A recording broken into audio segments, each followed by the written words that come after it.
قول اللي بدك اياه وخلصني. ليك بتعطيني ميماتي مقابلة؟ بعطيك. انت عن جد رح تعطيني؟ اعتبره صار عندك. راسه؟ بدك راسه؟ ايه ايه بدي راسه. ماشي قول. وبيقولوا صعب كتير الاتفاق مع مراد على مدار.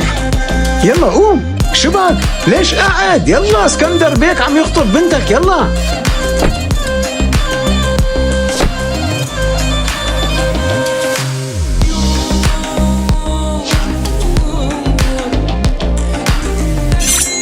خود هذا راس ميماتي.